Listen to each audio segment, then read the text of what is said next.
Max, the one to watch for the best in entertainment, now has live sports with the Bleacher Report sports add-on. 5, 4, 3, 2, I let one go. Stream hundreds of select live games from MLB. That's gonna go! NBA, NHL, U.S. Soccer, and NCAA Men's March Madness. We just see what we think we just saw! And it's all included for a limited time with any Max subscription. He got him! After the promo period, add it for $9.99 a month. Base subscription required. This episode is brought to you by Columbia Sportswear. It's snowing again, and that wind chill is killer. But you're not worried about that because you shop the Omni Heat Infinity Collection. It's warmth perfected with tiny gold dots that reflect your body heat inside and protect you from the cold outside. No snow or chilly temps can stop you now. Go out anyway. Shop the Omni Heat Infinity Collection now at Columbia.com/infinity. Need a holiday gift that will keep her sparkling all year long? Right now, Blue Nile, the original online jeweler, is offering 30% off select jewelry. With experts on hand 24/7 to provide guidance, you're sure to find the perfect piece. And now there's even more to love about shopping at BlueNile.com. For a limited time, get 36-month special financing on minimum purchases of $1,000. Restrictions apply. See BlueNile.com for details. That's BlueNile.com. Serie A Chronicles is a Mina Chronicles production.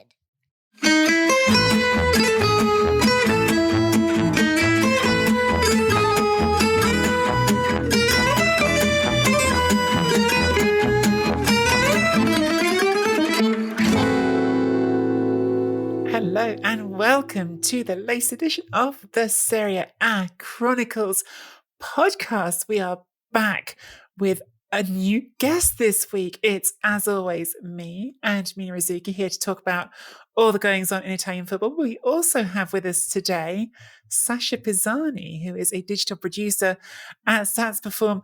We love your content on Twitter. We've been following you for a while, and you obviously have a passion for Italian football.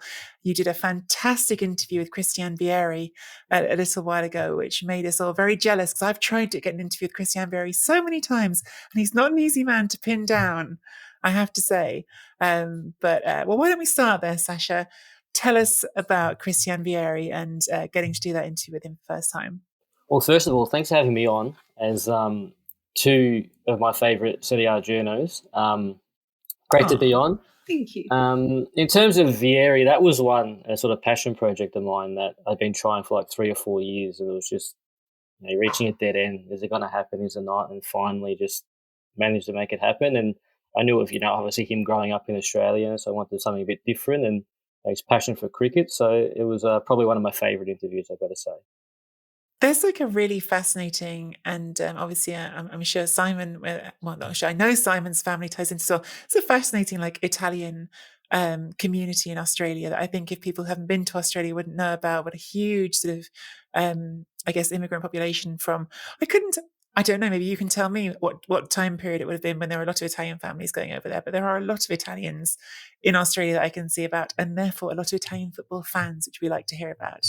Yeah, well, I think, because half of my dad's side, they're from Malta, so I know they came from Malta in the 50s and 60s. I think that's the same with the Italians as well. It's a big sort of, push from Europe, Europeans coming over.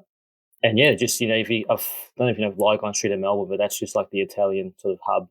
When the Euros were on and the final happened, that was just full. So it's really big Italian population in Melbourne, in Sydney, and they love their football. Was it like a party when Del Piero came? Oh yeah. Oh, that I still can't believe that happened. Whether that in terms of long-term success of the A-League, we don't know. But in terms of just his pulling power, and he scored some great goals as well. And when the news broke of that was just I still can't believe it to have someone with Del Piero's quality in the A-League. Even he didn't have the legs as once he used to have. But he was terrific and. I preferred if it was in Melbourne, not Sydney. But yeah, we'd take it. Are you in Melbourne? Sorry, I didn't know. Yeah, in Melbourne, yeah. Well, it's number one city in Australia, so. Nikki, come at me. No, What is it? Well, Mina, I didn't know, coming straight in with that Del Piero angle, reminding us right away about Juventus. See how I'm segueing us on to yet another awkward weekend. It's one of those weekends that I find a frustrating weekend because I get you guys together and I want to talk to you about football. I'm a football journalist. That's what I'm excited to talk about. But it feels like the first thing we have to talk about this week isn't just about football. Juventus had their offices raided by Italian financial police over the weekend. They are investigating a series of transfers, not just relating to Juventus, although I think 40 or so out of the 60 or so transfers under investigation do involve Juventus, of players within Italian football, which have questions against them as regards to the valuation placed on players. Now, this is really complicated stuff when you get into it. It's not sort of stuff that's easy to talk about in a really light and breezy way because it relates to plusvalenza, which is this long-established tradition of clubs trying to sort of massage, I would say, their books by making sure they're making profits on certain players, which can be achieved in creative ways, shall we say. But certainly with Juventus being a publicly traded company, there is some investigation going on into whether or not they did things in an inappropriate way. And this investigation is ongoing. We obviously can't give anyone answers about what is going to come out of this investigation. We can't say whether or not there was anything done wrong. All we can say is it's not a great weekend for Juventus, having their offices raided right before losing to Atalanta in the league. Mina, I don't know if you have any particular thoughts on this situation beyond that it's not great. I mean, obviously, because they are a publicly traded company, they are going to be looked at more sternly. But like you said, there are other transfers that they're looking at from different clubs. A lot of the transfers that they are investigating for Juventus have to do with some of the youth transfers as well, the young kids, and when they are sold and bought and how much the money is. I mean, basically, a great example is obviously Arthur for Milan Pjanic, and was it right to have spent that much money? Was that their valuation? How much creative accounting is being done? This is a publicly traded team. Is it all above board? But these are the problems that I think a lot of clubs are having in trying to spend money and have it still be looked upon as money they are generating from revenue. So what it is, plusvalenza essentially is capital gains. So it's about raising the value of your things to be like, look, we're on board, we're making money, and this is why we sort of comply with everything the UEFA is asking us to. Meanwhile, you look around and so many clubs around Europe really are having troubles in doing that. And so creative accounting, unfortunately, is something that I feel like is a problem that's going to pop up a lot. But I mean, Juve are in just disarray. I mean, it's a good weekend in many ways because I've been sick for the last 2 days. And then I just thought I really don't want to watch Atalanta even, like Juve versus Atalanta, because in my head, I'm like, I don't care if they haven't beaten us at home in 32 years. They will do it because we are just awful, And lo and behold, it was a hideous match. But I know people are complaining, and I know I'm sort of going on a bit on a monologue because they are my team. But I do want to say that there always comes a period in time where teams can't keep winning, right? And they all fall apart at some stage. It's a shame how they've fallen apart because I think that what happened there is Agnelli, Marotta, and Paratici had built something really special. And I think what Agnelli, perhaps Paratici, and then Nedved did was almost take the time to pat themselves on the back and dream too big. And it's gotten them into a lot of problems. And I think there's been a lack of professionalism. And it started very many years ago, by the way. It started almost as soon as they started winning and winning comprehensively, It was basically, the problems that Agnelli had with the wife of a marketing manager. Then it started with Javier Ribalta not being offered everything he should have been offered. He was the chief scout, and then he had gone to see pastures new. He was an incredible man to have, and an incredible scout. Losing Marotta, I think, was the worst decision Juventus ever made, just on so many levels. I mean, when you think that this is a team that let João Cancelo go for Danilo, that's all you freaking need to know, So you can change the coach as much. You can hate Allegri. I stuck up for Pirlo, and I'll stick up for Allegri, and I'll stick up with whoever comes afterwards, because this isn't about the coach. There were too many mistakes made. Yeah, I mean, we talked about the situation, the directors there before. I think we felt a bit that as soon as Marotta left, the last adult in the room left. And perhaps this stuff, with the financial investigation raises even more questions about that. Some of the sort of things that are being looked at specifically is whether or not investors were misled about Juventus' financial position because of this sort of massaging of monies. And again, though, we have to reiterate, this is not yet a charge. This is an investigation. So until there is a charge, all we have is they're under investigation. Juventus have acknowledged that they're under investigation. But it certainly is a question in my mind that Beppe Marotta leaving, you think to yourself, well, how much of this was friction relating to this situation? Was this sort of a conversation that was already happening behind closed doors about this isn't great, what's happening here? And we don't know. That's speculation. I'm just raising it as another sort of thought bubble that's popped up after this whole investigation goes public. But what we do know is that the football on the pitch is bad right now. Sacha, I mean, the Chelsea, I think what's this Atalanta game, honestly, Juventus Atalanta, I felt like that game could have been a draw, right? Zapata scored a brilliant goal on Atalanta's only really good chance the whole game. But Juventus weren't good. I think Juventus weren't good. And then you put that together with a few days earlier, they're getting not beaten by Chelsea, but humiliated by them. Yeah, it doesn't look great, does it? Well, you're not used to this. When you watch Juventus, this is not what you expect to see when you watch them play. And I think, looking back a couple of years, I think Sarri is sitting back with a smile on his face, because I think personally the way he was treated, at the time, the same with Chelsea, was pretty poor. And obviously the problems run deeper than him, and that's clear. But you just look at the Atalanta game, and it's just I don't know what Juventus stand for at the moment. I don't know what they're trying to do.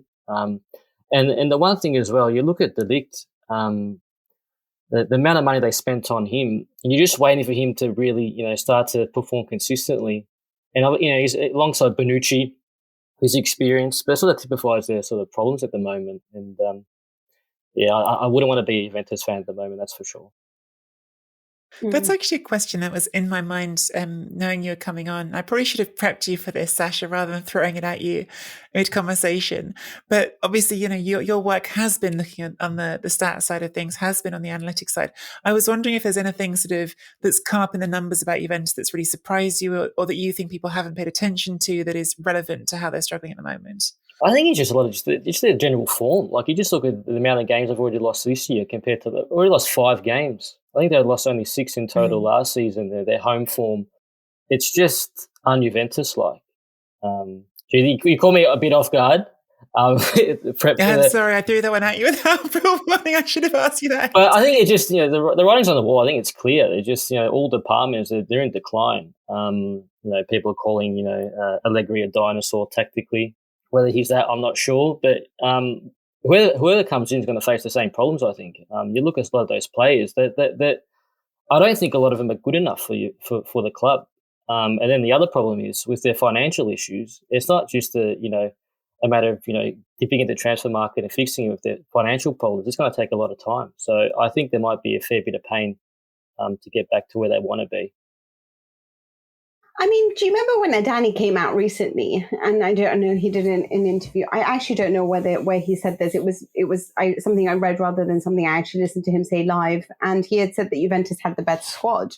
And I just thought, are you taking the piss, or are you genuinely believing that Juventus have the best squad? Who is really blowing you away in this team?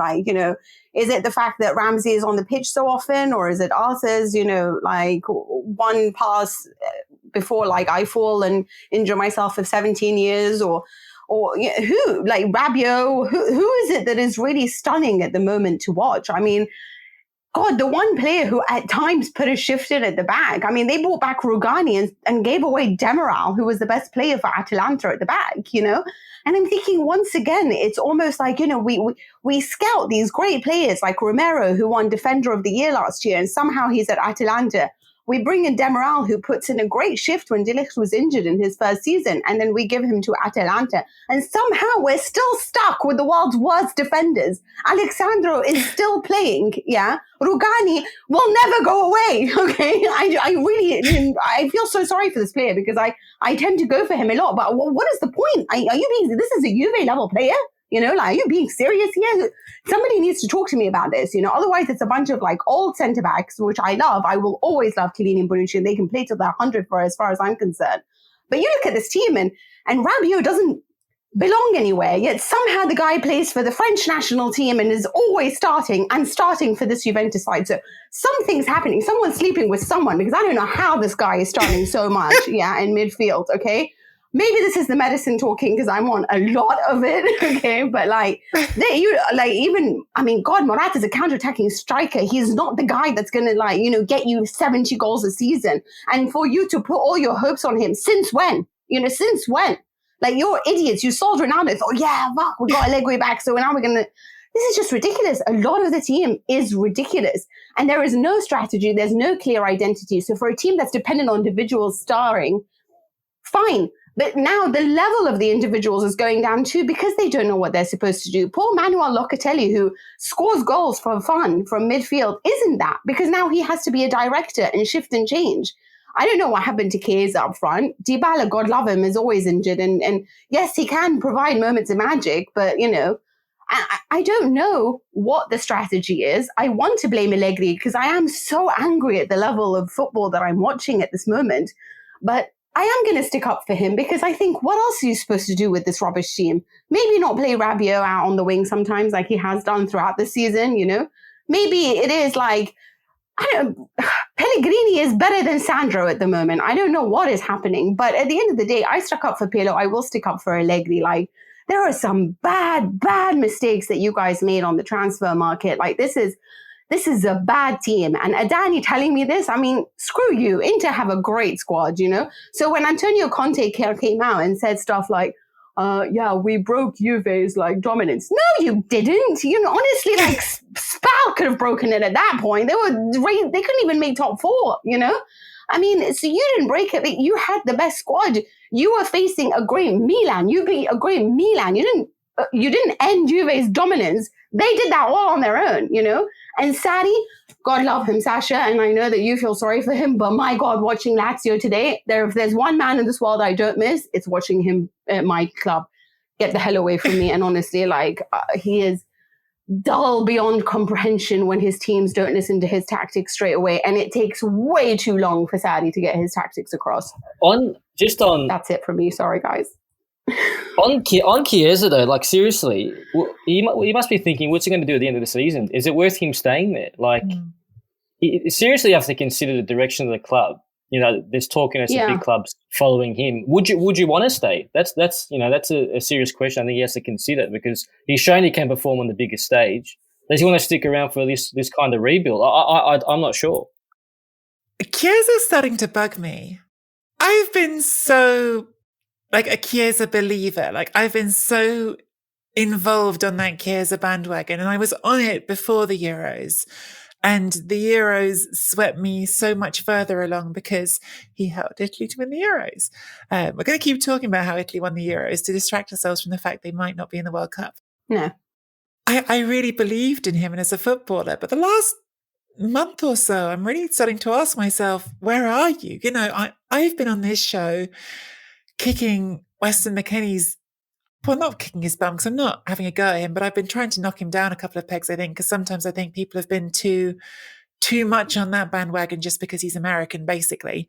But he played that beautiful pass for Chiesa in this game, and Chiesa takes a bad touch, and I just thought, this is becoming emblematic. This is becoming, actually, when did this player, who I was there at the beginning of the season saying, going to be the one to pick up the mantle now Ronaldo's gone, where is he on all these games? I know that's asking a lot of a young player, but I don't feel like he's standing up to be counted any more than anyone else right now. That's what happens when you play for Juventus at the moment. Do you remember last year we spoke a lot about McKennie and Chiesa really thriving in the chaos that was Pirlo's tactics? Yeah, you sort of didn't really know what Pirlo was doing. So it was almost like all over the place. So you had a certain level of freedom where you could just be yourself, right? Like, okay, while everyone's trying to figure out where they're going to stand, I'm just going to run and do something special. Yeah. The thing with Allegri is that he's kind of a lot more obviously tactically disciplined. So there's less chaos, more like stand in your position and just learn how to defend. Yeah. And I feel like even that moment of thriving in chaos is gone for these individuals. So now it's just turned into blah. You see what I mean? And yeah, despite all of that, like, I do think Keza really wants to stay. I think Vlahovic really wants to come. Yeah. And Juve is still this really big team that everyone's scared of. And I'm thinking, are you watching them? So I don't know, to be honest, because, you know, at the end of the day, you feel like every time they manage something, they manage a win, you think, yeah, okay, this is it. It's going to click. It's all going to come into place. And you still believe in them because it's Juve. And I don't know why, but there's still a part of me that thinks they can probably turn this all around. And God only knows why I believe in this team, because frankly speaking, they have done nothing but disappoint me since 2017. Since 2017? Yes. Oh my Yes. God. Yes. She's throwing league titles into that bundle. Yes. She's throwing Ronaldo into that bundle. She's putting it all together. Yeah, let's buy a cherry, but forget the cake, you know? Idiots. I just feel like some of the decisions made, and I'll tell you something, you think there's a project in place. They had scheduled ESPN and an interview with Beppe Marotta on the day he got sacked, okay? We're sitting there waiting in the room. We're waiting in the room to interview Beppe Marotta. This was going to be the biggest interview that we had. It was Beppe Marotta. That was going to be like my moment to be like, firstly, I adore you, yeah? And listen, I've seen Beppe Marotta at a dinner when Real Madrid had taken on Borussia Dortmund and the Juve contingent were there to watch it. This is the time when Conte was there. And you felt like when you looked at the table, you know, Paratici and Conte are just having a laugh. And everyone is sort of like speaking amongst each other. Beppe Marotta looked like the guy that wasn't the most popular man on the bench. Does that make sense? You know, but he like you said, he was the adult and he was just surrounded by people who like loved life. And he was there to like, you know, make it all a little bit serious. And so they were like, okay, so he's going to be ready in the next hour. So prepare yourselves and we're going to put you here. We're so sorry. It's going to take an hour, but it's just, he's got so many things going. And we're like, okay, half an hour goes by, an hour comes by, 2 hours come by, 2.5. And I'm thinking, this is like really unprofessional at this point. Like I've never been treated like this here. Like this is really bizarre. Yeah. And then all of a sudden there's loads of commotions. He's like, you know, talking in Italian in a really angry tone. And I'm like, what just happened? And they're like, so Beppe Marotta is no longer in a job. Can we offer you another interview? And I'm like, are you being serious? Do you even like, what's happening? Like, does anyone know what's happening? And so, yeah, since 2017, when Allegri wanted to leave you because he told you guys are falling and you're not doing the right things, your market is going in the wrong strategy. He mentioned that Marotta was on board with him. And yet they still didn't heed the advice of these two adults. And then that's why Allegri had threatened to leave, decided to stay because they promised him they will try to satisfy him. And they never did. And it just really fell apart. And the midfield is all he cared about. And the midfield is literally the worst department that I've seen. Mina, have you considered switching teams at all? Yeah. I think she has. I think she has. And every time I watch them in a Champions League final. Well, I don't want to get too presumptuous, but I don't think you're going to have to worry about that this season, Mina. Thanks. My big takeaway from that conversation is that somebody is sleeping with someone, and I want to know who. But we're going to move on to Milan against Sassuolo, which was, I thought, such a fascinating game this weekend. Sorry, I am going to be hanging all sorts of conversations in my mind at the moment in terms of Italy's World Cup progress or lack thereof. But this game, Milan against Sassuolo, had me dreaming of a whole different Italy. In fact, on our Q&A podcast this week, Mina, you and I talked about our preferred starting 11s for the World Cup playoffs. And I was watching Domenico Berardi dovetail with Scamacca, Gianluca Scamacca, and him scoring 2 brilliant goals and thinking, maybe. Sacha, I feel like we've just had lots from me and Mina. What did you make of Sassuolo in this game. What did you make of Scamacca and his 2 goals at San Siro? Well, that got it was the first goal, the second goal outside the box was just absolutely unbelievable. But I think there's to deviate from that a bit, there's a common theme here with Milan these last 2 games in the Serie A at least. Conceding 7 goals, and there's 1 man missing, which means he probably should win the Ballon d'Or given his impact. But this is what happens when you have Tomori out. You have Tomori out and Romagnoli comes in, scores a goal, and then he's just left. Crazy, right? He just had his ankles broken, sent off. But this is a really nice result for Sassuolo because they've been a bit up and down this season. Lost some key players. Good that Berardi's still around. But they're just great. I think for neutrals to watch a club in Italy, I think they're one of the ones you did want to watch. So great for them to get a result away from home and really strike a blow to Milan's title hopes, because that 7 goals in 2 games is not what you want to see. Mina was throwing Rugani on the waste heap of Italian defenders, and I don't mean to put them in exactly the same pot because they don't belong quite together. But Romagnoli has been bad recently, and the contrast between all right, recently he's a captain that got replaced by a guy that came on loan. Like, that tells you everything that you need to know, like how much they valued him. Yeah, I mean, it's maybe it's less. I would say it's less a Rugani trajectory, but certainly a Ranocchia trajectory at Inter of plummeting sort of hopes for the young Italian centre back at a Milan club. I despaired for him in this game, and Sacha said it right. I mean, Berardi absolutely had his ankle snapped on that 3rd goal, after which Romagnoli gets sent off, and frankly, he was. He wasn't fortunate. Milan were fortunate that he was their first defender sent off, because Theo Hernandez could have been off about 5 minutes before that happened. They were all at sea, all at sea in this game, and I don't know. Is this just a blip? It's 2 games in a row. They were unbeaten for 12. We have given so much praise on this show to Stefano Pioli, or is this history repeating itself? Because last season they started well, and then the wheels came off around Christmas, and they still finished in the top 4, and maybe that's good enough for a young team. But they didn't look like title contenders by the end of the season, and suddenly in the middle of this season, I'm starting to ask myself, could this be the same thing again? Yeah, I mean, for one thing, they don't have the squad depth that I think other teams possess, and they've had to deal with a lot of injuries. So whatever depth they did have has already been used and abused, frankly speaking. It's so funny because you can really tell the difference in our characters, Nikki, in the sense that you're like the light and I'm like the darkness. Yeah. Because, Nikki's watching. It's not true. Nikki's watching Milan Sassuolo and thinking how many players she can add and invite to the national team. And I'm thinking of how many players are X'd off for me. Yeah, I'm thinking, God, what a disaster. You're not coming onto my team. Like, she's like, oh, Scamacca and Berardi are so amazing.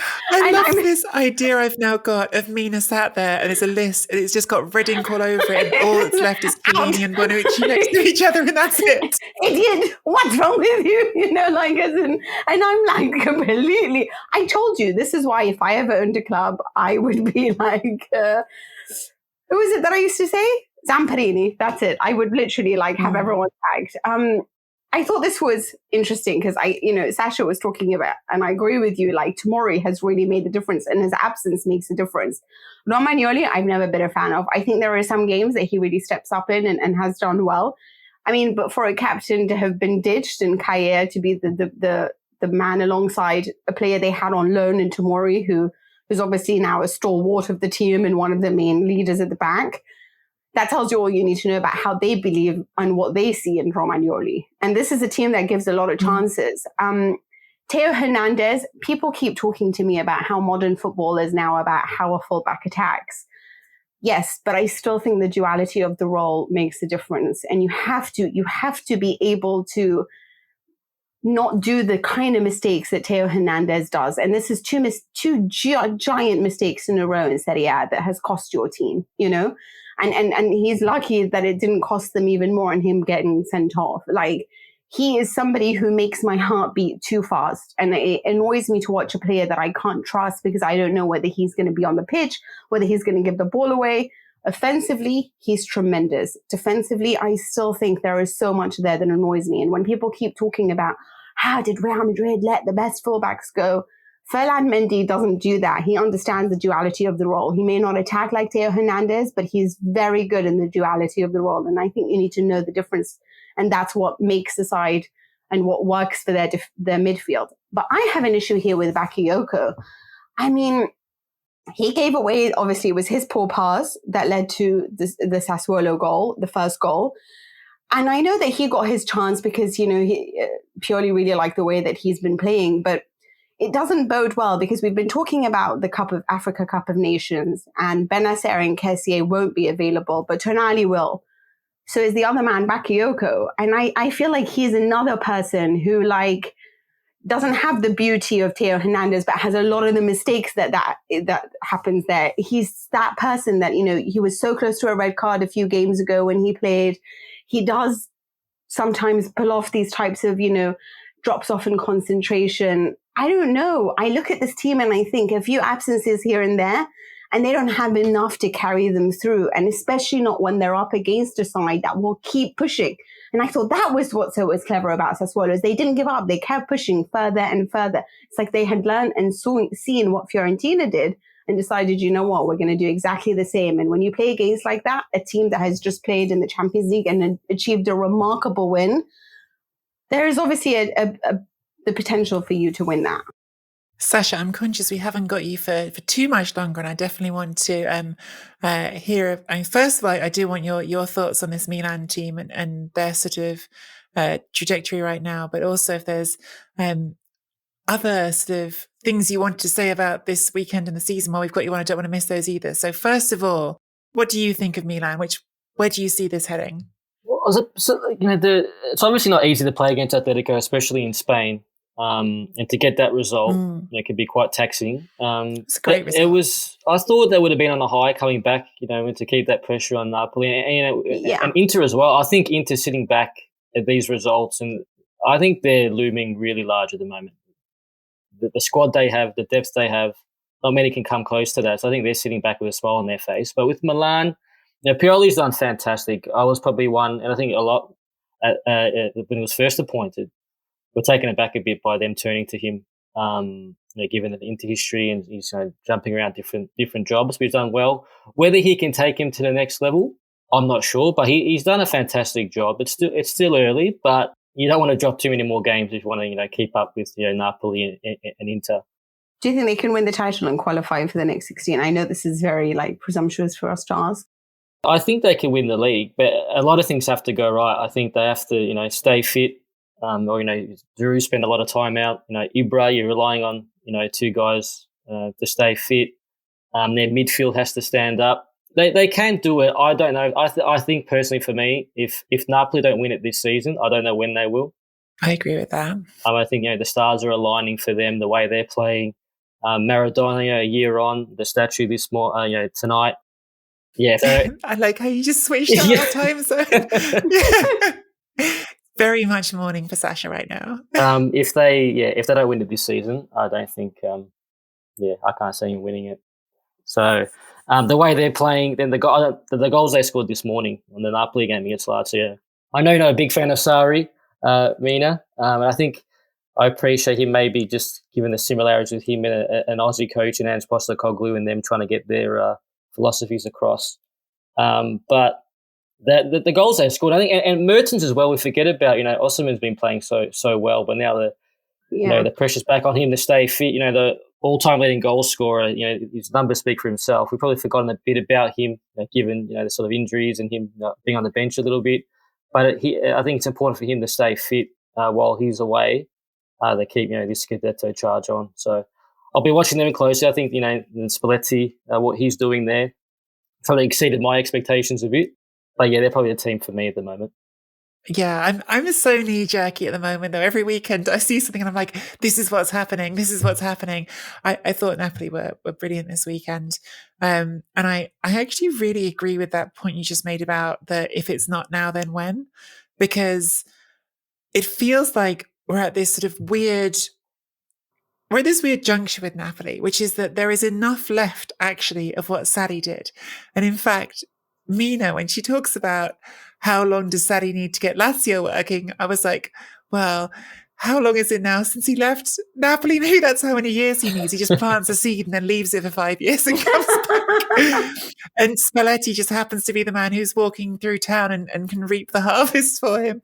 Because actually there is a bit of that team still there, right? I mean, at the first goal Mertens scores, he combines with Insigne, who of course he played with Zielinski, he played with back under Sarri. There's lots of players still in this team. And in fact, that's probably the greatest strength of this Napoli team, is that actually they are a group that's been together for a really long time, and that has value. You get to know each other's movements really, really well. You get to understand each other. I think they're a fascinating team, and I'm certain Mina and I are going to talk some more about them in a minute, but I know that you've got to get out in the next few minutes, I think, and the time is right. Can we just get your top four? Yes. Do that first. Napoli, Inter, Milan, Atalanta. Is that in order? No Juventus, and a strong shout there for Napoli at the title. Really? So you think Napoli's going to win it? Yep. You've got it exactly as it is now, actually. You've got them. You've just stuck exactly where they are now that I think about it. I think so. Yeah? You said Milan ahead of Inter? Inter ahead of Milan. No, he said yeah. Okay, those two swap in. Yep. Okay, yeah. And no Juve, huh? You and I are not going to be friends for a while. Sorry. But maybe that's why Lazio was so poor, because Sarri's conspiring against them and wants Napoli to win the league. Maybe it's all part of his plan.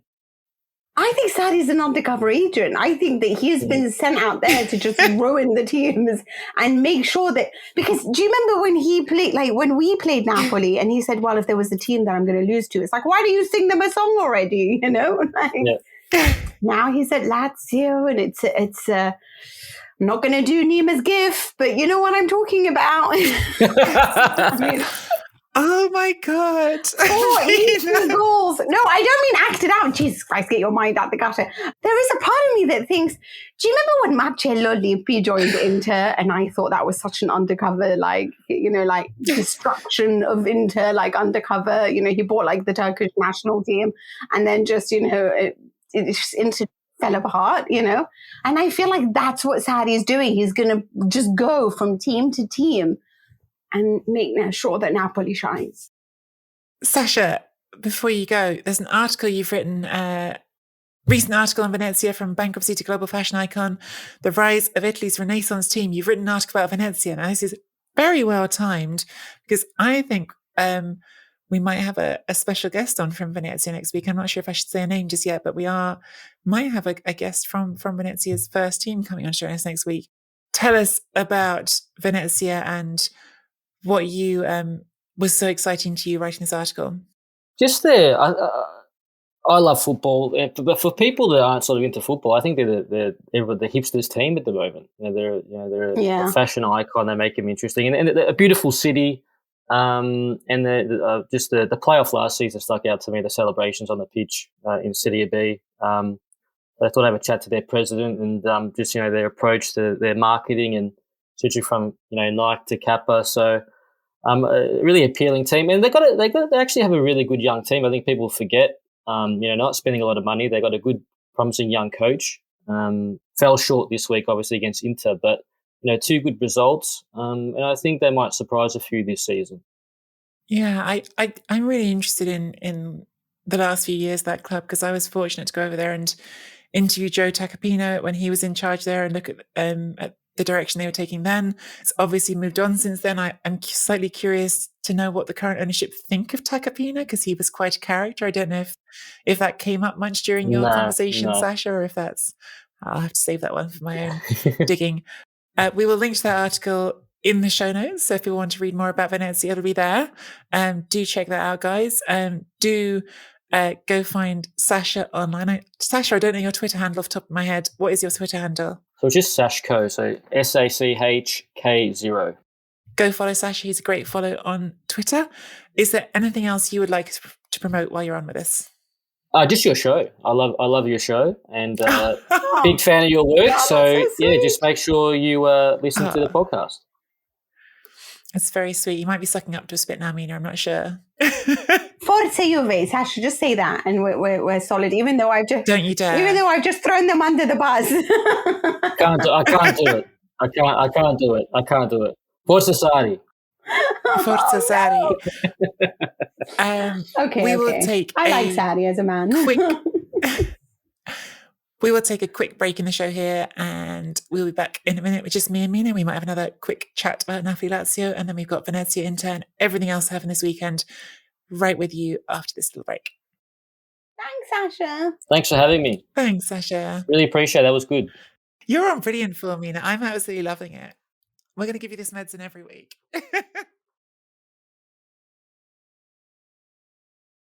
Right. Mina, you're on a roll now with these limericks that you've started making to celebrate our supporters who back us and support the show.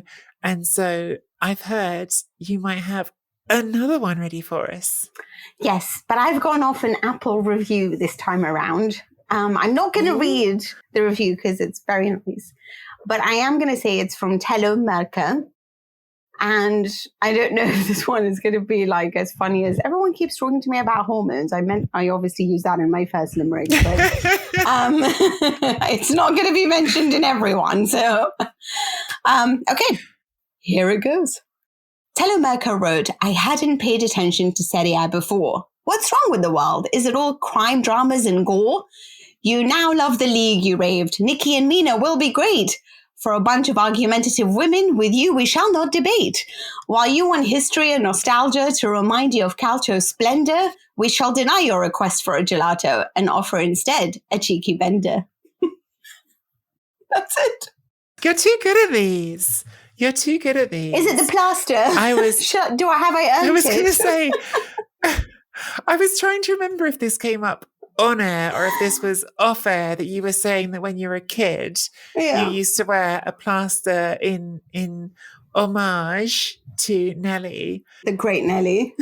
It's possible that I was texting you this week when Edin Dzeko was wearing his big plaster on his head and saying, I thought that should be Mina's next fashion move is a big head plaster. Just slap it on the head like Dzeko. Mine was a very neat plaster, not like the one from Dzeko. And you know what? I'm going to use this because you know me, Mina, I love my seamless segues. Let's talk for a moment about not just Dzeko, but Italian teams in Europe getting the job done and putting us in a situation where, we'll come back to the last few Serie A games, but I think this is worth talking about now. Getting us to a situation where, despite Juventus even getting walloped by Chelsea, we're going into the final round of Champions League games, and there's a real chance we could get all four Italian teams progressing. I mean, this would be amazing, especially when you consider the fact that, I mean, Milan were terrible in their first 4 matches of the Champions League. Like, this is really the only performance. I mean, they really were drowning against Liverpool, obviously. I think they were hard done by against Atletico, fine. But Porto, when you thought that they were going to do something special, they didn't. And you thought maybe this was a step too far. And yet here they are. They won beautifully, obviously, with Junior Messias, who's the storyline of the week, and for his hero and for his history. And you saw Milan in all its splendor, and you thought, yes, this is a team that's back in it. And I genuinely thought, with Allegri and the way that he was speaking about them doing honor to the Champions League, that there was a part of them that was like, yeah, but, you know, we know we don't want to be in the Europa League. Like, we'd rather just, like, stay out, you know? But that performance, I was so proud of them. Atalanta, though, really annoyed me. They are a team that, you know, you need a strong heart, because the twists and turns in every Atalanta game, I swear, you know? But that's another superb performance. Forget Juve, because, you know, their team, I feel like their group hasn't been that strong anyway. But obviously amazing for them. But how nice would it be if we got all four? Because Inter managing it through, I mean, for me, it's very special because I laughed so much about Antonio Conte in Europe. So I'm so happy for Inzaghi. Yeah, so let's put everything quickly into the context. We've got Juventus are already through. They now need to better Chelsea's result in the final round if they would like to win the group, because they got walloped by Chelsea 4-0. Inter are through as Wait, well. even if they better the result, though, I mean, even if they both win, even if they win by a larger margin, they need to actually sort of, as in, like, they need to win if Chelsea draw, or they Oh, need of to draw course. if Chelsea Yeah. loses. Well. Okay. They need to do better than Chelsea's result. Inter go away to Real Madrid knowing they're qualified. If they beat Real Madrid in Madrid, they can win the group. Then the other two we've got Atalanta, who play Villarreal at home. They have to win against Villarreal to get through to the knockout stage. It's unfortunate, because if they'd beaten Young Boys and they were winning in that game, then they could have done with a draw. But now because they drew that game, they need to win the final one. And then lastly, we have Milan, who they're the only team who don't control their own destiny. They need to win against Liverpool. Now, on the one hand, that sounds hard. On the other hand, Liverpool are 10 points clear in a 5-game played group, which is insane. So Liverpool have qualified, so you'll hopefully get a weakened Liverpool team if you're Milan. And they need Porto to not win against Atletico Madrid. If Porto beat Atletico Madrid, then there is no way for Milan to get through. So they need some help. What do you think is going to happen here, Mina? Do you think we're going to get all four? Do you think this will work out for Milan? Do you think Atalanta will win? What do you reckon? One of the reasons why it really bothered me with Young Boys is because they had around 9 players out and a huge play-in fast not playing. So for me, it's like, I know it's an artificial pitch and it robs you of your brilliance, but Atalanta did have a lot of their players available for them, especially their defense. And you just think this was a game that you should have really won. But I think Villarreal are not very good. They've had a lot of draws. They're doing terribly in La Liga right now. Smashed over the weekend, smashed by United. No, that's not true. They weren't smashed by United. They weren't bad. They just lost 2-0. But I think it's a team they can overcome, despite the fact they are tactically very intelligent. My only obviously issue is Milan. I think obviously Inter are already through. There's every possibility that they can beat Real Madrid, because right now I feel like their team is so unpredictable. There's so many ways to goal. And it's brilliant because Dzeko has experience at this level and he's important, and he continues to show that despite the fact that he missed a couple of, very good opportunities. The only one I'm worried about really is Milan. And there's still a part of me that thinks they could also make it through, because I don't trust Porto against Atletico. Yeah, it's the tricky thing for Milan is just that it's out of their hands. But when you look at everything sort of abstracted from that, and you think, well, Liverpool really are very through, right? So there's no reason for Klopp to play really any of their starters at all. It should be a very weakened team. Yeah, but even their weakened team is great. Yeah, that's true. But it's also at San Siro, right? So you've got a couple of things that are in your favour. But it's the issue of it not being in your control. And Atletico have not been great in this group. I mean, really, the only game Atletico have won in this group was a game against Milan that they're really the only one because Milan got down to 10 men and it slipped away from them. So it's the trickiest one. I'm not as confident as I would like to be in Atalanta at home to Villarreal either. Oh, really? So I'm going to say that one of the two gets through, but I don't know which one. So one of the two will get through. Oh, so you think it's 3 teams? I'm going to say 3, yeah.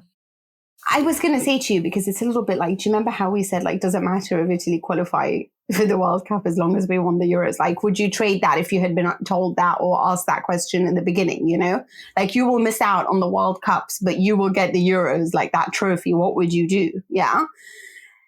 Okay, so let's say Atalanta, Juve, and Inter go through, and we forget Milan for a second just because the fate is not in their hands. Do you trust these sides to then escape from the last 16? Because my feeling is that Juventus is probably going to finish in second, and they're going to face like a barrage of take your pick from like some great players, teams like Bayern possibly, or Manchester City or Liverpool, and then what's going to happen? And it's almost like, do I want them to go through and be so humiliated in the next round? But the only team right now that I trust is Inter. And what a remarkable thing to say, considering that under Spalletti, under Antonio Conte for 2 seasons. I mean, last year they didn't even make the Europa League. They didn't even finish in 3rd in their group, I mean, if you remember, he was complaining, Antonio Conte, that Shakhtar Donetsk played differently to how they played in the Europa League final. So what did they expect? So, but right now, this is a team I trust wholeheartedly. And this is despite the fact that they have lost Achraf Hakimi, Romelu Lukaku, Christian Eriksen, and of course, Antonio Conte. Yeah, look, I'm always I feel like there's certain things I repeat every season, like a suck record that I am. And one of those things is the teams, none of these teams look the same in February as they do in December or November. And so you just get through in the Champions League. You just try to get through and you see where you are in February. Obviously, it's better to win the group. But I would also say that Milan, for what it's worth, they've played Liverpool in their group, who are for sure one of the serious contenders to win the whole thing. And so far, they've only played once, and Liverpool were better than them.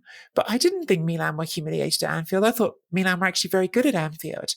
Now, Milan are not playing as well right now as they were when they went to Anfield. But I don't think it's necessary for me that they would be humiliated by any of these teams in this competition. It just depends on where they are at that moment, and can they recapture some of that magic from where they are. So look, for me, yes, you want to get through. You want to give yourself that boost.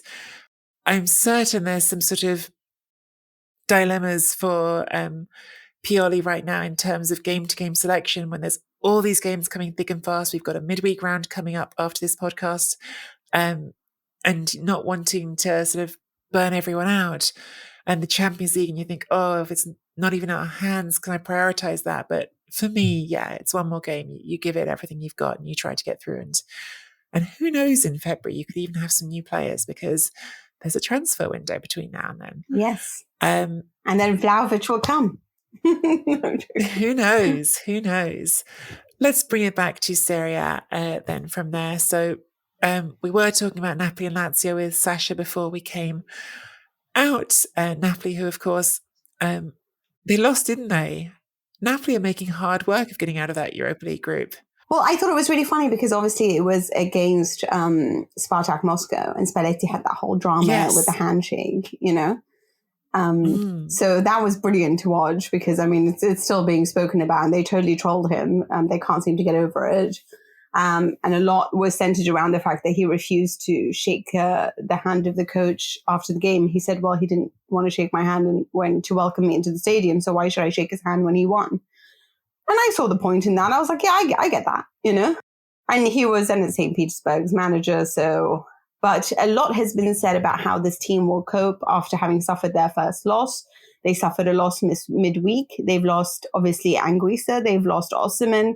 Is this going to be the same team? We sort of thought, oh, Petagna up front, like hopefully it's Dries Mertens. Dries was on another level.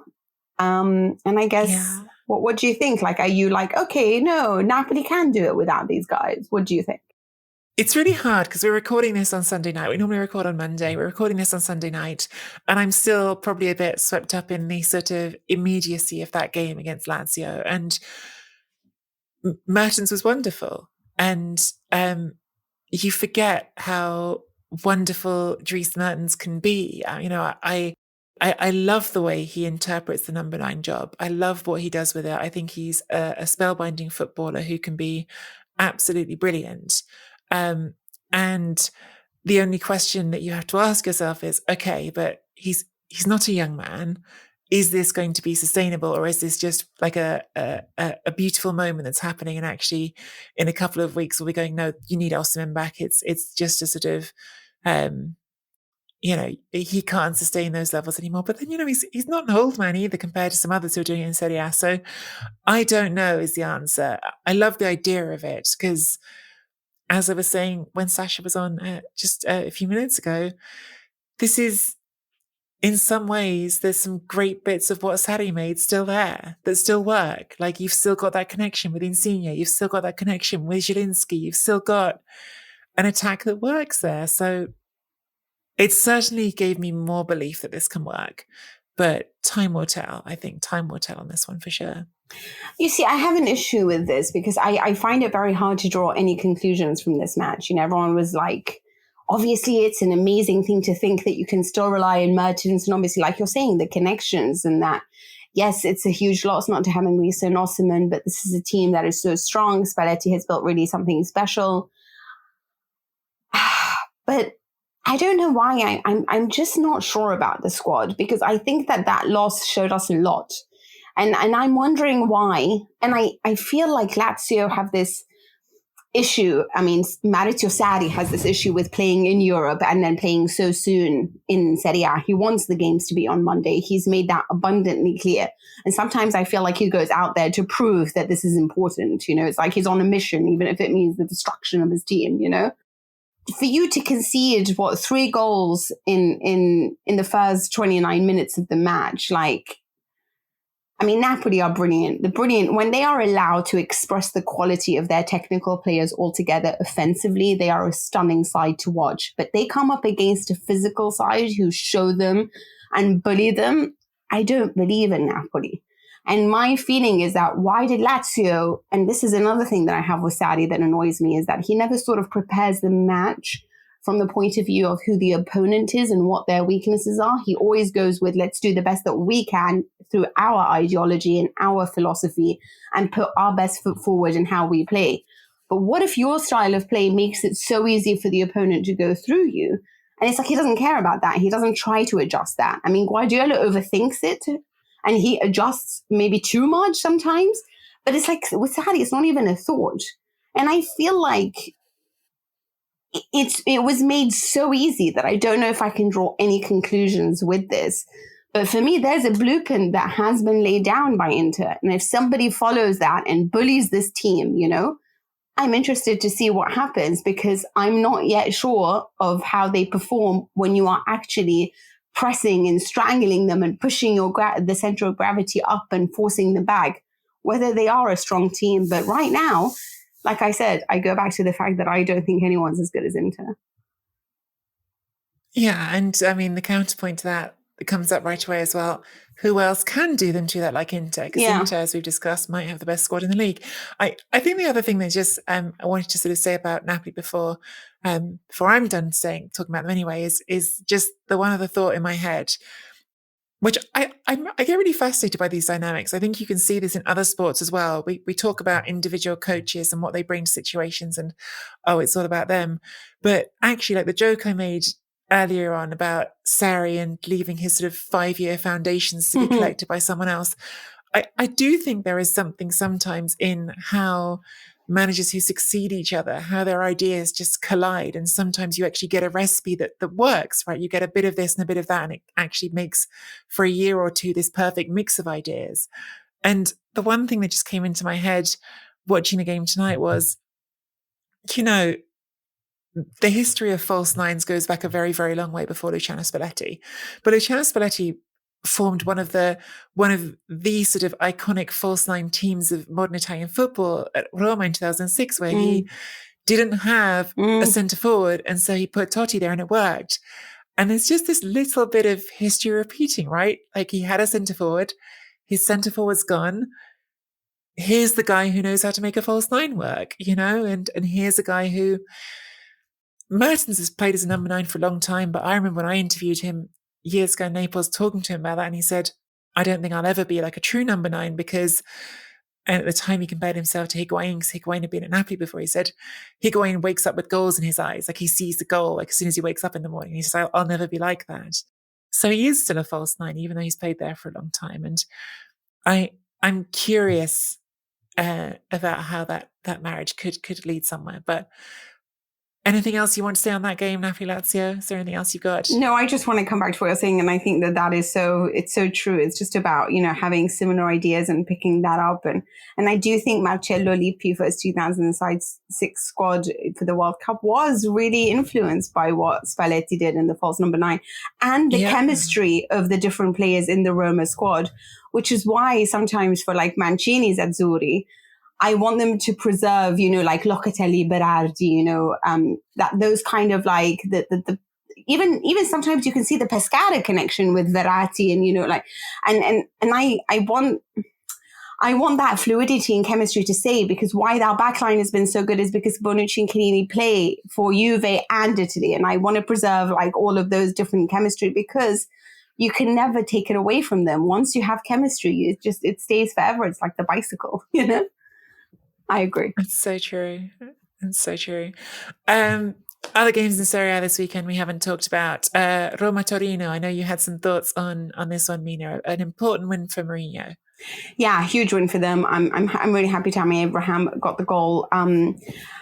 Torino, away 4 in a row, 1-0 losses. Like, can you play away from home? I don't understand. This is really bothering me because they dominated possession, but it's like, you know that Roma are so good when they're allowed to defend and then counterattack, and you just made it easy for them. So that kind of annoyed me a little bit. You know, Roma at home. I have to figure out what's going on with Ivan Juric and the away form of Torino, because they play such good football, but defensively they still lose their mind sometimes. And I just feel like the squad is better than sometimes the performances they manage. So it's annoying me a little, but they've lost Belotti now to another injury. I mean, not very good for the Azzurri. That's all right, Mina, because they've got Simone Zaza, who Simone Zaza in my head at this point, like he's so old news. It feels like he should be like 45, and he's not. He's 30. He's not even old. Like his career has gone in such a sad direction. We had Tuscan derby as well this weekend. Fiorentina lost surprisingly to Empoli, although another goal from Dusan Vlahovic along the way. Any other results that jump out for you on this weekend's slate, Mina? No, I just really like Venezia. I thought they were so impressive. I just wish they had just a little bit more going forward. It's almost like they're better when they concede. They just unleash the shackles a little, you know. But what about you? Anything jump out for you? You want Scamacca for Italy.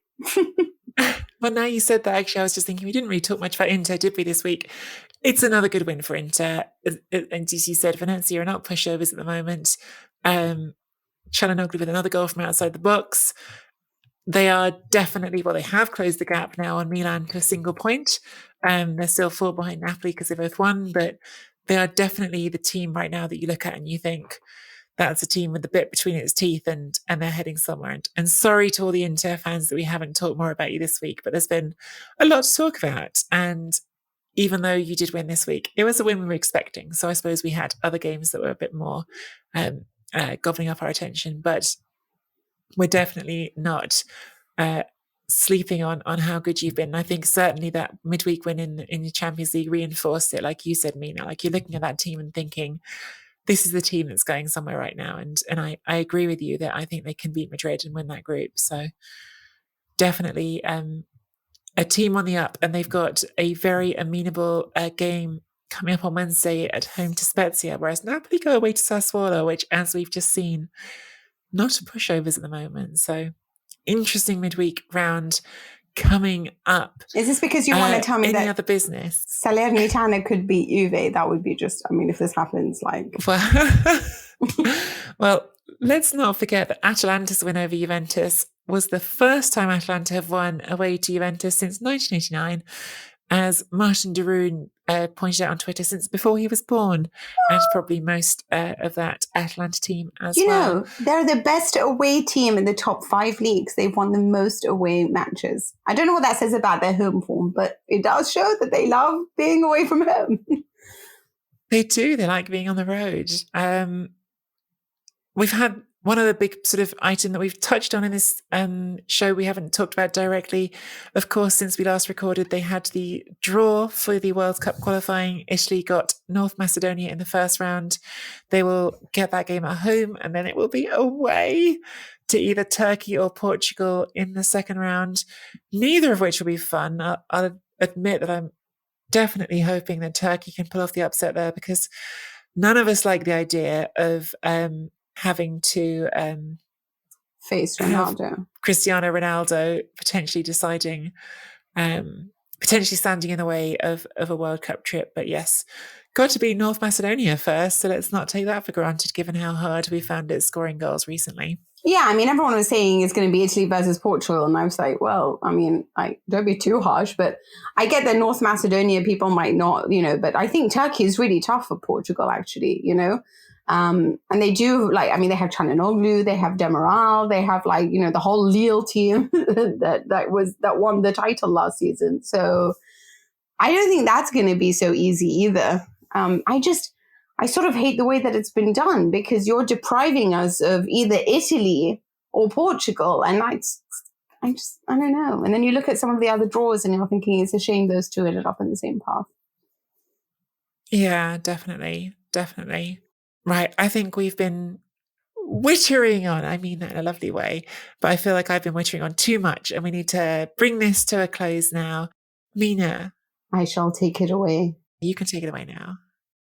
Nikki, it's been a delight. If everyone's wondering what's wrong with my personality today, I'm hooked up on medicine, trying to fight this English weather that is winning. But anyway, thank you for everyone who's listened to us. Just some stuff before we wrap up. And they're from Serie B. Giuseppe Rossi scored the only goal of the match for Spal against Cosenza in Serie B in his second game back. So go Beppe Rossi. And also Buffon's Parma sacked their coach Enzo Maresca and appointed Giuseppe Iacchini. So interesting to see how that's going to go. But I'm sure we'll hear more from them. Anyway, Nikki and I will be back on Friday with Chronicles Q&A mailbag show. So get your questions in on Twitter at Serie A Chronpod with the hashtag Chronicles Q&A. Subscribe to the Serie A Chronicles YouTube channel for clips of the show. Probably a lot of outtakes. Our producer really has a lot of fun with those. Find us on Twitter at Nikki Bandini, at Mina Rizuki. Leave us a rating and review on Apple Podcasts or wherever you get your podcasts.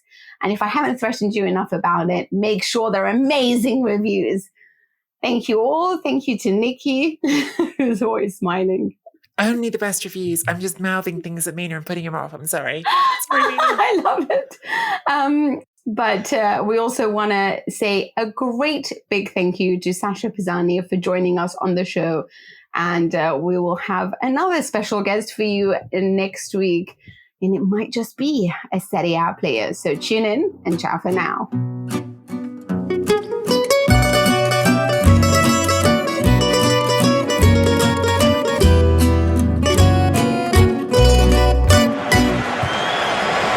Pirlo, lovely dummy, opens up the shot for Marchisio!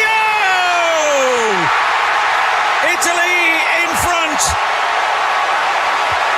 Claudio Marchisio! Unbridled joy for the Azzurri!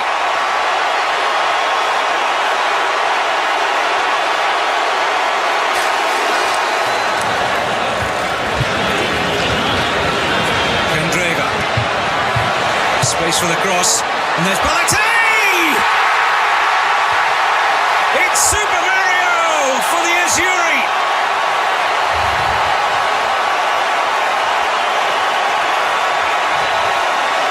Italy's top scorer in qualifying delivers on the big stage.